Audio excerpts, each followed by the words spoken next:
Chegamos ao mito 6 aí, decidi fazer esse mito. Na verdade, alguns mitos vão estar meio que vão estar de forma sucinta, evidente, dentro de outros mitos, né? Mas eles vão estar destrinchados, vão estar destrinchados, como é o caso do mito 7 e do mito 6, que tem a mesma induta, né? Se falando em assunto, né? E assim, eu quero deixar uma coisa bem clara, né? O objetivo aqui não é ofender ninguém nem nada do tipo. Anos atrás, quando eu comecei de fato a pesquisar sobre bonsai, eu comecei no bonsai faz alguns anos, eu era pré-adolescente, na verdade. Só que eu fiquei muito tempo assim, querendo aprender bonsai, era um aficionado assim, sabe? Querendo aprender bonsai, querendo exercer de fato uma cultura do bonsai na minha vida. Mas eu vi que existiam muitas coisas, depois que eu pude perceber, depois de enfiar a cabeça nos livros, comecei a perceber que existiam muitos mitos. Uma pessoa falava uma coisa, outra pessoa falava outra, esse tipo de coisa, e isso me fez perceber que o bonsai brasileiro estava com uma série de fatores congênitos, quase patológicos ali, que abraçavam algumas verdades que não eram bem explanadas. Então eu decidi colocar todas para a gente fazer uma grande ágora, né, de discussões, para que a gente consiga um denominador comum. Na verdade, o que eu falo aqui é o que eu pesquisei, o que eu conversei com algumas pessoas, que eu mandei um monte de e-mail, que eu perturbei um monte de gente. E estou tentando aqui colocar uma discussão madura, séria, sem ofensa nem nada do tipo, né? Evidente que às vezes eu uso um termo charlatão, um termo disso, aquilo, porque às vezes eu estou cansado. Existem pessoas de fato que têm esse objetivo, são pessoas que todo mundo tem seu defeito, né? Mas são pessoas que às vezes se aproveitam bastante de certas situações, né? E o mito 6, ele é um mito muito mal entendido por parte dos que estão conhecendo, na verdade, essa cultura maravilhosa do bonsai. Qual é esse mito? É assim, ó. Será que devemos usar substratos orgânicos dentro do substrato? Será que isso daí, né? Lembre-se que o mito 7 foi sobre será que a kadama e o cacto, né, fazem a mesma função? E ali eu respondi para vocês e tudo mais. E hoje é se o orgânico, será que de fato o orgânico, qual é o papel dele dentro do substrato? Se ele é importante no substrato de bonsai, estou falando de bonsai, técnica específica do bonsai. E vou dar um parâmetro bem grande, né? Algumas pessoas viram um vídeo, não sei aonde, eu não vi esse vídeo, não posso falar então sobre o vídeo em si, e me mandaram algumas perguntas sobre esse vídeo, né? Só que eu não vi o vídeo, então não posso falar, mas o que foi apresentado para mim eu posso falar algumas coisas, que é assim, sobre o que você acha da palheta da argila expandida e sobre o orgânico, esse tipo de coisa. Eu então vou falar aqui de forma sucinta, tá bom? Porque isso daqui requer mais informações para que a gente consiga ter um debate sério de fato. O que eu consigo perceber, assim, eu nunca usei de fato, assim, eu já vi algumas pessoas usarem, mas nunca usei de fato a perlita expandida, a argila expandida. Mas eu li, já peguei, eu sei algum processo ali da sua forma, da sua constituição ali, né, física. E eu posso falar uma coisa que a gente tem que entender primeiro, eu vou primeiro responder para a gente entrar de cabeça no mito. A gente tem que entender primeiro como aconteceram, né, como formaram não, mas como é um substrato ideal para o bonsai, né? O substrato ideal para o bonsai, na verdade, é um substrato de grânulos, né? Só que esse substrato de grânulos, ele necessita ter particularidades para que ele fomente, né, duas forças antagônicas que se anulam dentro do substrato, que seria o vento, né, e a água. A água, se o vento estiver muito intensivo, o que acontece? O vento, não o vento, mas o ar, desculpa, acho que eu coloquei de uma maneira equivocada. O ar, né? Então, se o ar estiver muito presente ali e tudo mais, porque existe, né, todo esse processo, evidente a parede do vaso ali, mas existe todo esse processo que faz a troca, a rega, faz a troca do ar ali. Só que o ressecamento, que é essa circulação intensiva que vai por baixo do furo, enfim, esse ressecamento, se ele for muito intensivo, ele pode causar alguns prejuízos. Todavia, se a água ali, né, que é o antagônico do vento, tiver muito expressiva, de forma muito expressiva e intensa, também pode causar, né, o apodrecimento e outros tipos de problema. Então, é necessário que a gente consiga compreender que a chave mestra para se ter, né, um substrato ideal para o bonsai, tanto paliativo ou ideal, enfim, é que esse substrato forneça essa umidade e forneça também, né, a ventilação ali, né, a ventilação no vaso. Isso é bastante importante, esse acondicionamento. Eu não sei se isso é um termo tão adequado, porque a gente discute sobre isso, mas existe sim a capacidade, né, de respirabilidade através da circulação de ar, não apenas de simbióticos, enfim, dentro do vaso do bonsai. Então o que a gente vai perceber aí? A gente vai perceber, como os japoneses perceberam, que houveram uma espécie de força ali, né, de união, para que as pessoas conseguissem começar a fomentar um substrato adequado para o bonsai. Sobretudo, esses substratos começaram a ser estudados intensivamente, apesar de terem sido usados muito tempo antigo, assim como Kanuma, Kiryu Suna e a própria Kadama. Eles começaram mesmo a ser estudados em 1919, e começaram a se abrir fábricas específicas no final dos anos 50 para os anos 60, né? Só para vocês começarem a ligar, né? Eu tenho que falar isso para depois a gente passar lá para o orgânico, tá bom? Então, qual é o solo, qual é o grânulo ideal para que você tenha a compreensão, né, que é um grânulo bacana ali para ocupar seu substrato, principalmente em plantas que estão em estágios de refinamento? É um grânulo, se for duro, né? Se for duro, o grânulo, ele tem que ter macropóros, macro e micropóros. Se o grânulo for um pouco mais mole, né, porque tem a Kadama, você lembra que eu falei que era qualidade péssima, aí tem a mediana e tem a qualidade ali que é um pouco mais que é um pouco mais dura, né? Então, assim, essa qualidade aqui, se for duro, ele tem que ter macropóros e micropóros, né? E se for mole, pode ter micropóros, né? E existe também uma espécie de aerodinâmica no grânulo, que é uma espécie de aerodinâmica que parece que são cavidades e afins que fazem também a água da coluna, né? Faz eles aguentarem também mais água ali na coluna, ali nas brechas que eles formam um do lado do outro. Enfim, essa aerodinâmica é importante, né? Então, as atividades macrobiológicas acontecem dentro desse grânulo, já acontece à sua volta, né? E eles são grânulos estéreos, se falando em patógenos, germes e afins.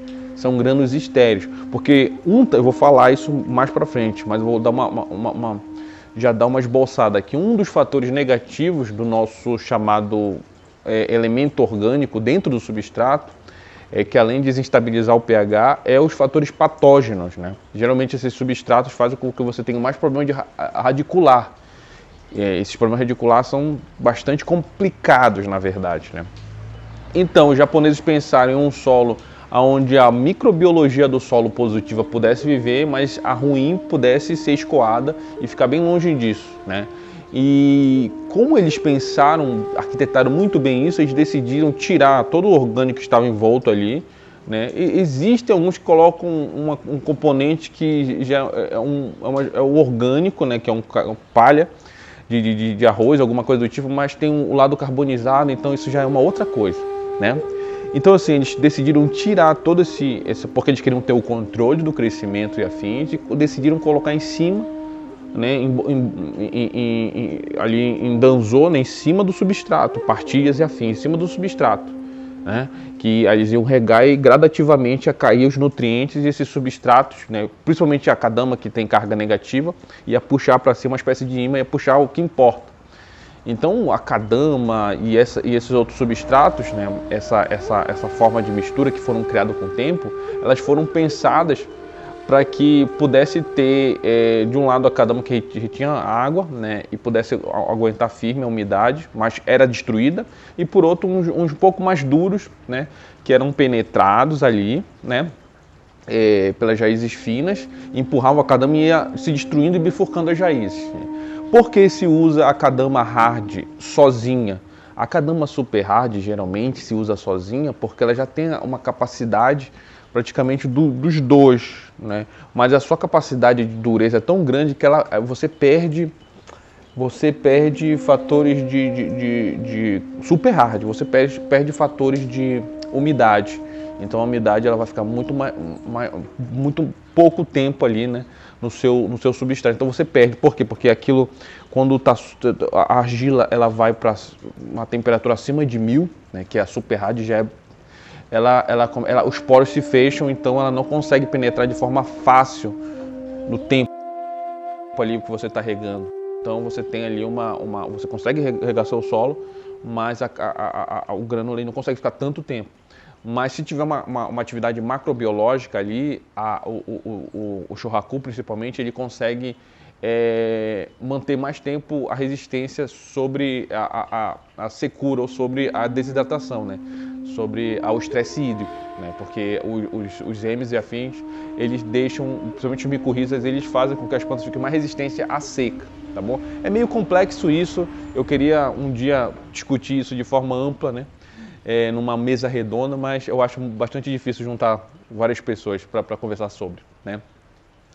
Então, assim, são vários fatores que fazem esse solo bem pensado e esse solo ideal. No Japão, na engorda, não é o mesmo solo da planta em final. Às vezes eles usam paliativos também, como vários tipos de areias que ele tem lá, que são areias com parentescos não sei se é crosta vulcânica. Então, é tipo canto, né, que tem a kadama, a terra é cinza vulcânica, né? Então isso daí tem que ser especificado, né? Só que tem algumas areias também que eles usam, que é areia de rio grossa, que parece esse pedrisco aí, que sabe que, mas para estágios iniciais, mas com apoio da kadama e esse tipo de coisa. Então existe algumas coisas lá para ficar também bacana para o bolso, assim, mas eles sabem que alguns estágios necessitam de fato essa subida, né, de qualidade, né? O que acontece é o seguinte, acontece que algumas pessoas têm muito pouca informação sobre os substratos ideais. Na verdade, eles sabem um esboço do que seria um substrato, o ideal, criticam o substrato ideal e querem fazer um que supere o substrato ideal, que seja equivalente, só que sem saber todos os critérios necessários ou características, discrepâncias e afins. E começam a vender uma ideia revolucionária. Quando o Thomas Edison inventou o lance das patentes, houve a corrida do ouro dos inventores para se inventar uma coisa bacana, para patentear e ganhar milhões. Isso está acontecendo aqui no Brasil, é a síndrome das patentes que eu digo, que é o cara que quer criar um substrato que substitui o ideal, que tem 150 anos de estudo, e quer vender isso, é o melhor. Ou um adubo que seja a mesma coisa, né? Que seja estudo de fundo de quintal, mas esse é o melhor, então é o da patente, sabe? O meu é o melhor, isso está acontecendo muito no Brasil. E aí cria espaço para charlatões, né? Charlatanismos diversos, né? Então, assim, é necessário que a gente tivesse, no mínimo, ininterrupto, uns 50 anos de estudo de mochikome, que seria a planta em vaso, para a gente saber o que é bom e o que é ruim, né? Porque se eu tiver, eu tenho 5, 10 anos, até 20 anos, essa planta está num vasinho aqui, o esboço está sendo feito. Então nós temos que nos curvar a uma cultura que já estuda isso há muito tempo e está fazendo as coisas certas e não criarmos orgulho besta dizendo se os caras estão errados e eu qualquer besteira aqui que eu fizer, eu consigo substituir aquilo perfeitamente. Não é assim que a gente vai conseguir as coisas. Algumas pessoas ficam irritadas com o que eu falo, né? Mas eu tô falando as coisas assim que eu estudei. Claro que eu não quero também ser o dono da razão, mas não é o meu respaldo, é o respaldo ali das pessoas que estudam, uma cultura que estudou isso a fundo, né? É uma cultura que foi ali e desempenhou esse papel, tá bom? Eu fiz aqui de forma sucinta, se vocês quiserem mais informações, eu tenho um vídeo sobre substrato bem interessante, que tem um valor simbólico ali, você consegue perceber certas coisas. Todas as informações possíveis que tem sobre substrato? Não, tem muita informação, mas aquilo é uma base para que você vá pesquisar e consiga cada vez mais informações e revolucionar a ideia de cultura que às vezes nos amedronta tanto, tá bom? Assim, agora voltando para o lance do orgânico. O orgânico ele foi colocado no substrato do bonsai de forma paliativa em alguns cantos do mundo, não foi só no Brasil, né? Só que ele foi utilizado, né, porque assim, a base de horticultura japonesa sempre foi a kadama. Não foi, tinha humus e afins, mas basicamente a kadama já é muito antiga. A base da horticultura ocidental sempre foi a terra preta, tu tá entendendo? Aí teve esse raciocínio da horticultura ou jardinagem ocidental de achar dentro desse solo asiático algum tipo de espaço para colocar o orgânico. Isso foi uma questão cultural, na verdade. Tem que fazer empenho, porque terra preta é bom para plantas. Você ouviu falar disso? Né? Aí ficou essa mente quadrada. Só que assim, dependendo da qualidade do teu orgânico, tu pode colocar patógenos ali na raiz que são perniciosos, né? Que dificilmente vão ser procriados em um ambiente estéril, se falando em patógenos, no substrato ideal vulcânico, germes e afins.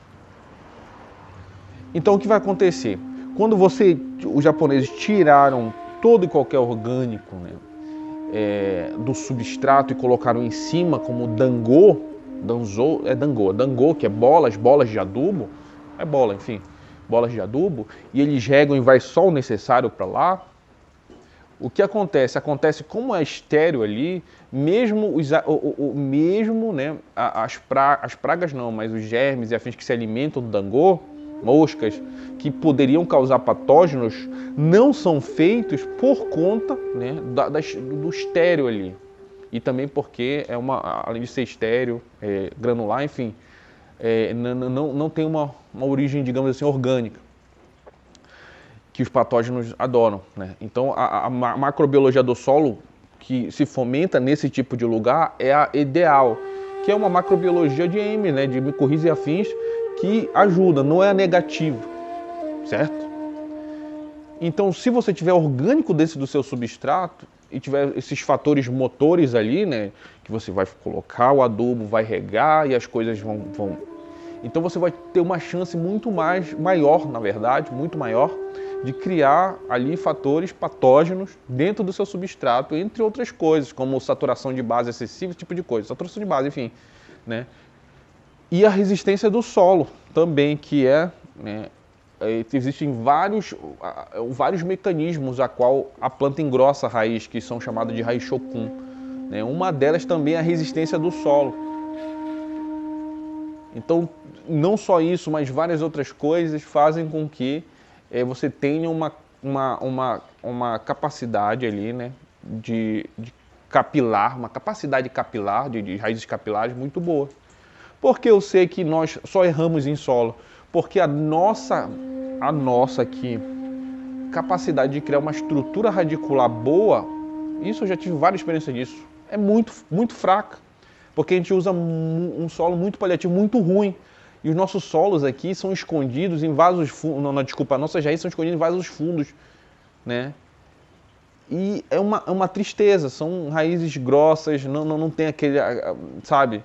A planta, ela começa a ter essa dimensão maior, ela começa a responder, alguma coisa assim, mas isso vai ter um retrato muito grande na estrutura de cima, que é o quê? Que é ativar as raízes latentes. Em plantas difíceis, isso vai ser mais difícil. Porque em plantas difíceis, é mais difícil você criar estrutura de galhos. E é necessário todo esse respaldo. Em plantas fáceis, arbustivas, é mais fácil. Aí como você tiver uma raiz, sabe, às vezes ali a planta já tem essa condição de criar essa ramificação, às vezes não importa tanto, né? Importa, mas não importa tanto a raiz. Só que você vai ter alguns problemas com distanciamento entre nó e afins. Então você cria uma falsa ilusão que você está fazendo a coisa correta. Olha os meus resultados. Aí um arbusto, né, com vários galhamentos que tecnicamente você olhando não tem uma precisão técnica. Aí você olha e fala assim, olha os meus resultados nesses arbustos aqui. Perfeito, maravilhoso. Aí você vai ver de forma técnica, não está tudo aquilo aqui. E as pessoas aqui do Brasil, né, elas sempre se distanciaram de plantas difíceis. Por isso que existem os mitos. Por que isso? Não é só por causa do iniciante, na verdade. Foram algumas pessoas que sempre instruíram assim, ó, o iniciante fique nesse... Essas plantas são difíceis para profissionais, essas plantas para iniciantes. Aí isso foi entrando na cabeça, o pessoal ficou com medo. né? Tanto como uma das nossas nativas, né? Não só nativa da América Latina, enfim, que é do sul da América Latina todinho, que é uma que foi menos usada para o bonsai. Acho que só um cara fez, ou dois no máximo, que foi o Renato da Bonsai Curitiba, que é o Araucária.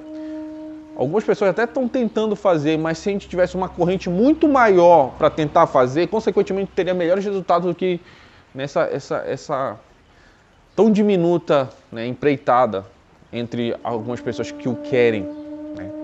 Isso é um retrato de fugir desse difícil, né? Difícil esse que você lê as histórias dos grandes bonsaístas japoneses, como o pai do Saburo Okato, o próprio Saburo Okato, e ele lutou muito para o Abeto Ueso, o Ueso Spruce, o Ueso Matsu, que era um bonsai muito difícil, que era coletado principalmente na Rússia ali, e em Hokkaido, que os bonsaístas tinham desistido dele, só que ele falou, não, vou persistir, conseguiu, né? E várias técnicas foram criadas assim, que eram dificílimas, como até o Kuromatsu, que uma época era encarado como difícil, aí veio o Saishi Suzuki, não, é assim, nos anos 40, papá. Isso fez a técnica elevar-se. Então, assim, o meu parecer é o seguinte, a gente tem que colocar a mão na cabeça, não ter medo de discutir as coisas, eu sou bonsai paz e amor, esse tipo de coisa. Não, cara, tem que se discutir qualquer campo científico, de estudos, artísticos, tem discussão, evidente que tem que ser discussões saudáveis. Eu não tenho que chegar, que nem nenhuma criança de quinta série, a tua mãe. Não, dá a tua argumentação, vamos ver até onde a gente vai, isso é saudável.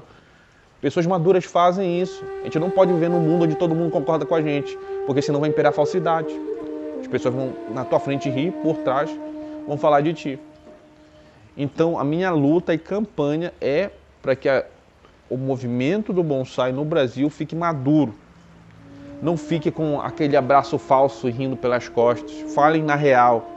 Tenham transparência. Eu não concordo com você por isso, isso e isso. Dou minha argumentação, você dá a sua. Cada um segue o seu caminho, não precisa também tu seguir o que eu faço. É um parecer que eu estou dando de uma cultura que está estudando isso há muito tempo, né? Mas eu odeio o cara porque ele tem um piercing não sei aonde. Porra, argumente sobre o assunto, argumente sobre outra coisa. Não envolva o pessoal. Cada um faz o que quiser da sua vida, né?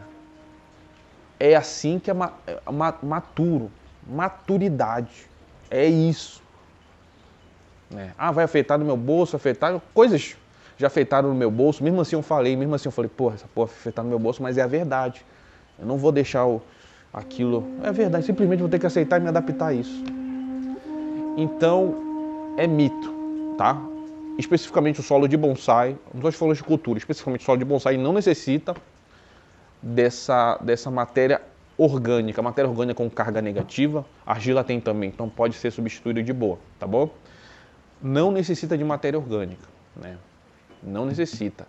Em estágios, principalmente estágios finais, estágio de engorda, tu pode colocar, pode fazer tudo. Assim, colocar para engrossar mesmo. Depois tu vai, né? Principalmente nas nossas nativas. Aí depois tu faz refinamento bacana, com solo bacana. O pinheiro pode até fazer, mas tem outros problemas, né? Essas evergreens sempre tem esses problemas senão se estica e fica castrado, toda a madeira velha ali fica castrado de gemas latentes, enfim. Mas pode fazer, em estágios iniciais ali você pode fazer o que quiser, mas em estágios finais a gente tem que começar a amadurecer o solo.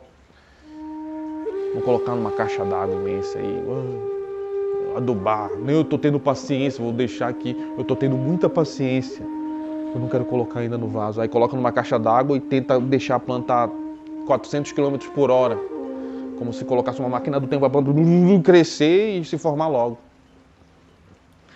Eu já vi muito isso aqui. Não tô querendo ofender ninguém, eu tô querendo debater não, mas uma conversa saudável, tá bom?